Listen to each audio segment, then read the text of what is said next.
Au TEP à tous, bienvenue sur la chaîne des panafricanistes par essence, par conviction et par excellence.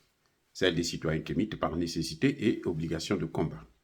Nous sommes une chaîne qui n'est guidée que par nos ancêtres et rien que par les ancêtres qui appartiennent à l'égrégore du monde noir.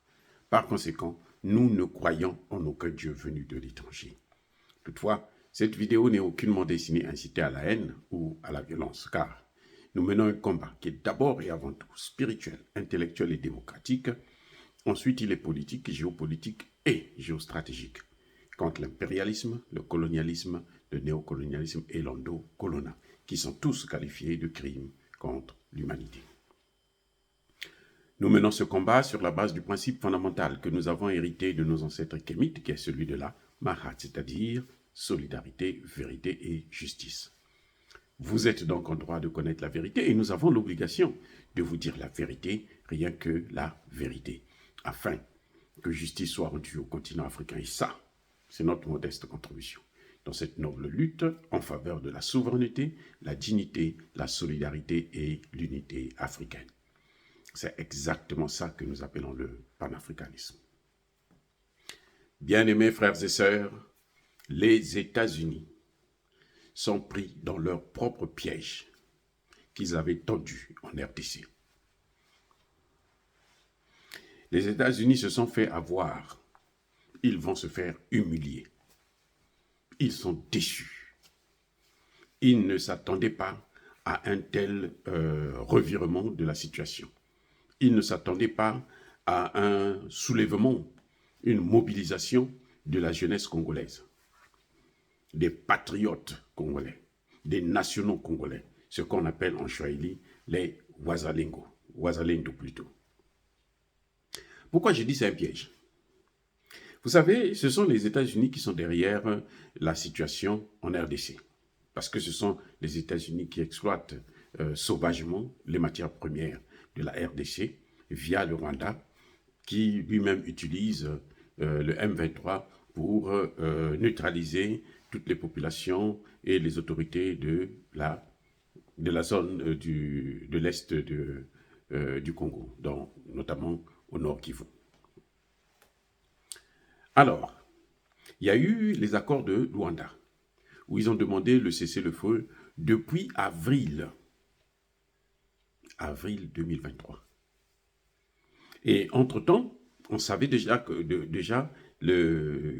quelques mois auparavant, le M23 qui avant posait des actes de violence, de terrorisme, cette fois-ci, ils sont passés à l'étape supérieure. Ils occupent des villes, des villages, des collines. Ils prennent tout. Ils ont occupé Bunagana, ils ont occupé ici, ils ont occupé par là. Les Rutshuru, les Rugari, toute la zone, pratiquement tout le nord du Kivu, ils ont occupé. Ils mettent leur administration et autres. Et d'ailleurs, Tshisekedi vient même d'enlever l'état de siège parce qu'il a vu que ça ne donnait rien, puisque l'état de siège, Tshisekedi l'avait fait justement pour stopper les militaires, pour qu'ils ne puissent pas faire leur travail. Mais à la place des militaires, les groupes d'autodéfense se sont constitués pour faire le travail. Donc, depuis avril, il n'y avait pas de riposte. Donc, les Rwandais se frottaient les mains. Ils se frottaient les mains, ils sautaient, ils dansaient, ils étaient contents, ils avançaient, ils occupaient le territoire. Au point où Paul Kagame va déclarer qu'il doit maintenant créer un empire Tutsi. Et qu'il y a une partie, donc le nord du Kivu, là, l'est du Zaïre, du Congo démocratique, pardonnez-moi, c'était une partie du Rwanda. Un territoire qui est 15 fois plus grand que le pays, que le Rwanda. Il dit maintenant que tout ça, c'était le Rwanda. Ce sont les colons qui sont venus foutre le bordel et ont laissé aux Rwandais, aux Tutsis, une petite partie. Donc, mais toute la zone là, en fait, c'était pour le Rwanda. Et ça, c'était la goutte qui a fait déborder le vase. Mais c'était au profit, bien entendu, des Américains et des pays de l'OTAN, la France, la Belgique et les autres. Parce que c'est par le Rwanda qu'ils font qu'ils font sortir les matières premières du Nord Kivu pour venir en Occident. Et ça continue comme ça jusqu'au 1er octobre. À partir du 1er octobre, donc il y a 2 semaines exactement, 2 semaines et 1 jour, alors la jeunesse congolaise se dit non, on ne peut pas continuer comme ça. Il faut se mobiliser. Entre-temps, l'armée, Tshisekedi a continué à divertir les Congolais. Il va prendre les États de la EAC, de la communauté des États de l'Afrique de l'Est, pour former un petit groupe, une petite force armée là, qui va venir essayer de être la comme une zone tampon. Mais en fait, il venait, il aidait, écoutez bien, il aidait les M23, soutenus par l'armée rwandaise directement, à prendre des territoires. Ils faisaient que ça. Durant tout le temps qu'ils ont passé, c'est ça qu'ils faisaient. La MONUSCO aussi était à leur service. Ils les aidaient, ils les accompagnaient. Comme ils sont en train de faire au Mali, dans le Sahel, exactement la même situation. Ils sont là pour travailler pour les Occidentaux. C'est le bras armé. Et quand l'armée congolaise essaie de faire quelque chose, les patriotes qui sont dans l'armée essaient de se dire non, on ne peut pas continuer comme ça, il faut qu'on agisse. Il y a une décision qui vient d'en haut, depuis Kinshasa, qui les demande d'arrêter, de ne pas combattre, de ne pas avancer. Il faut reculer. En quelque sorte, laissez-les prendre les territoires. C'est comme ça que la situation s'est passée en RDC. Jusqu'au 1er octobre 2023. Tshisekedi a passé 5 ans à observer.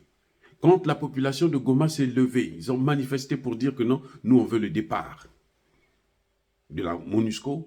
C'est Tshisekedi qui va dire que cette population est manipulée. Ce sont des idiots, ils ne comprennent rien. C'est normal que le pays là puisse partir, qu'on donne cette partie-là au Rwanda, qu'il gère. Pour moi, c'est comme ça que je traduis ça. Puisqu'il ne peut pas venir. 24 ans de présence au Congo démocratique, ils n'ont tué aucun rebelle, ils n'ont stoppé rien, ils n'ont pas apporté la paix et la situation ne cesse de s'aggraver. 24 ans. On compte près de 15 millions de morts. Plus d'1 million de femmes violées. On ne peut pas continuer comme ça. On ne peut pas continuer comme ça. Vous voyez? Donc, dans ce brouhaha-là, ce cafouillage électoral, Tshisekedi va se réveiller pour dire non, maintenant, il y a 1 mois, là, en septembre, là, il va dire non, il faut que les Nations Unies partent. Quand même, soyons sérieux. Toi qui as tapé des gens, tu as même tué des gens. On a traité Tshisekedi de criminel, de génocidaire, parce que quand les gens ont marché, il a ordonné à ce qu'on puisse tirer à balles réelles. La violence était tellement forte de l'armée, de la police, sur les Congolais. Il s'est entraîné des morts. Et pendant ce temps, les Américains se frottaient les mains. Anthony Blinken circulait tous les jours. Il va au Congo démocratique, il va danser. Vous avez vu vous-même Emmanuel Macron, lui, il ne va pas danser dans son hôtel, hein, mais il va danser carrément dans les quartiers de Kinshasa. Il danse, il boit la bière, il se saoule la gueule, et c'est la fête. Parce qu'ils sont en train de gagner du terrain.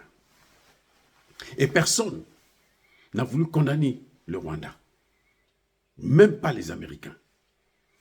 À un moment donné, Tshisekedi, sous la pression des Congolais, sous la pression de certains hommes politiques, va essayer de chercher à rencontrer Joe Biden lors du sommet États-Unis-Afrique. Joe Biden a refusé de le rencontrer. Parce qu'on ne voulait rien savoir. Le pape est venu là-bas, il vient nous faire un discours sur le diamant. Il nous apporte l'importance du diamant, comment le diamant est beau. Il faut qu'on lui donne beaucoup plus de diamants. Et c'est bien entendu, Tshisekedi avait mis en place, avait dépensé 80 millions de dollars pour recevoir le pape. Et puis il est parti avec ses valises de diamants. Tranquille. Donc c'était vraiment un lieu de non-droit, c'était la jungle, c'était quasiment une partie du Rwanda. L'Est du Zaïre et du Congo, notamment le Nord Kivu, appartenait maintenant au Rwanda. Et quand on parlait à Kagame, il ne voulait jamais rien entendre. Il dit, écoutez, ce n'est pas mon problème. C'est un problème des Congolais. C'est parce que Tshisekedi ne veut pas. Donc, Tshisekedi et Kagame se jetaient la balle. Hein, chacun faisait de son mieux pour laisser pourrir la situation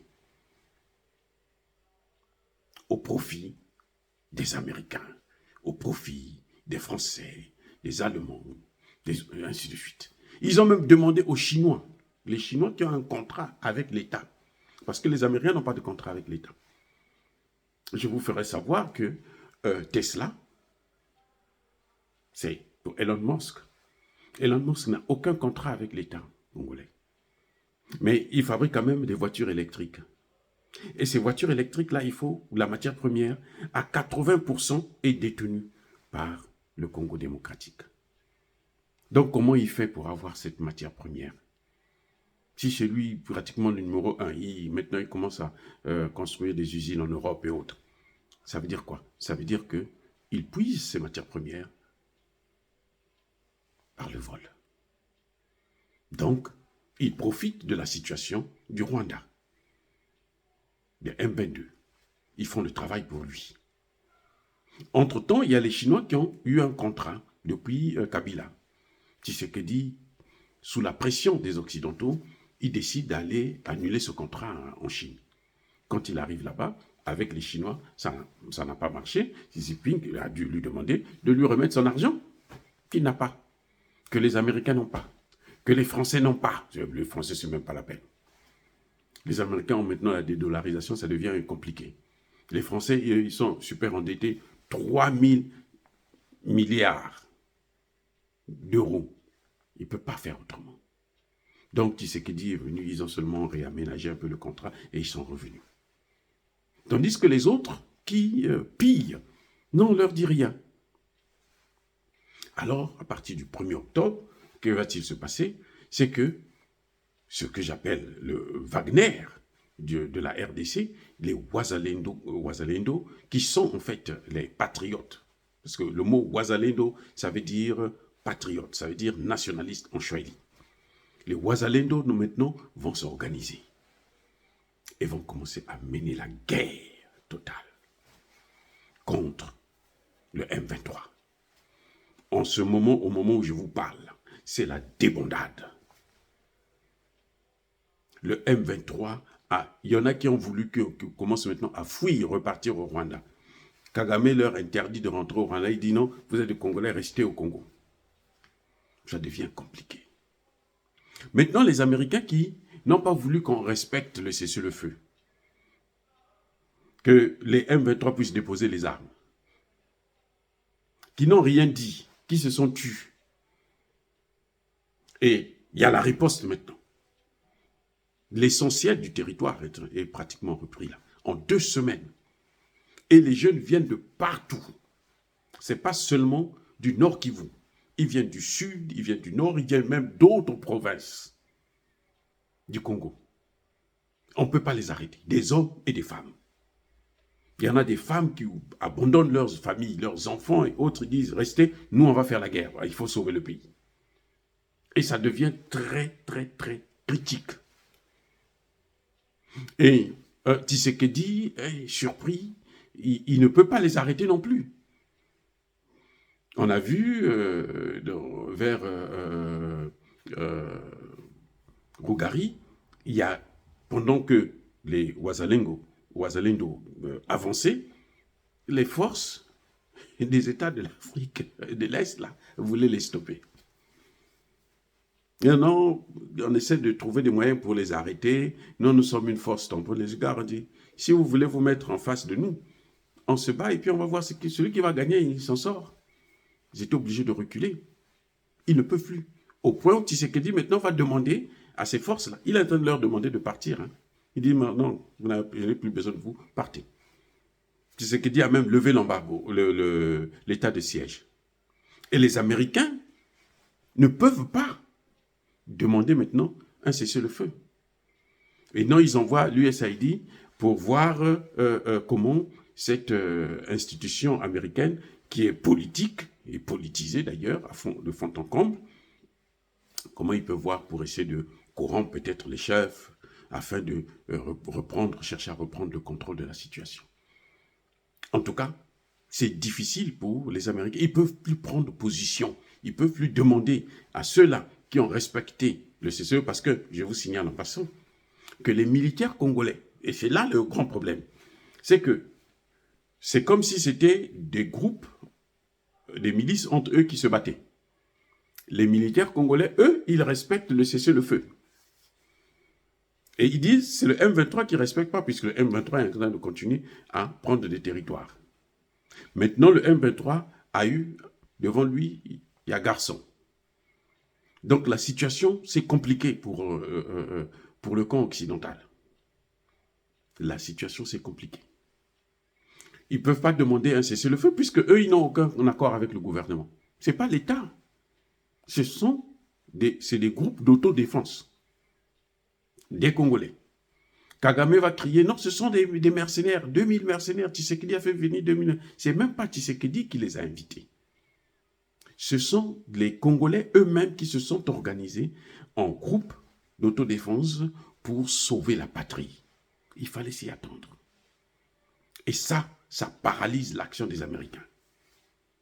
J'espère que Tshisekedi ne va pas encore tomber dans leur jeu pour leur ouvrir une brèche afin qu'ils puissent arrêter ce mouvement. Mais en tout cas, il reste peu d'espace, notamment actuellement les combats sont surtout à Bouiza.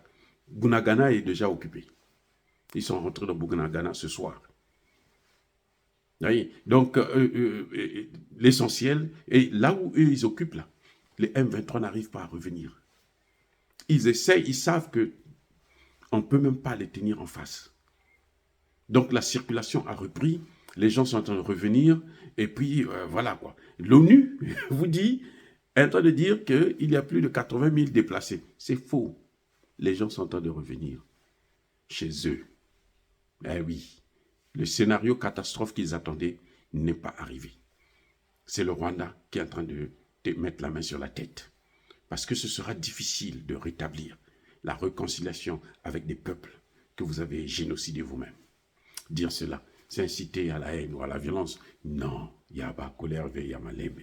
Je tenais à vous faire comprendre comment les Américains sont en train de commettre erreur sur erreur partout dans le monde. Et que c'est l'annonce, ce sont des signes incontestables du déclin d'une puissance. Encore une fois de plus, soyez bénis. Je persiste et je signe. Soyez abondamment bénis par le Dieu des Kémites et par nos ancêtres angélisés. Mais que tous ceux qui persécutent le continent africain le pillent et le déstabilisent. Qu'ils soient noirs, blancs, chinois, arabes, indiens, qui qu'ils soient punis, maudits, foudroyés, neutralisés, effacés, écrasés par le Dieu des Kémites et par nos ancêtres angélisés. Vive l'Afrique éternelle. J'ai dit et j'assume.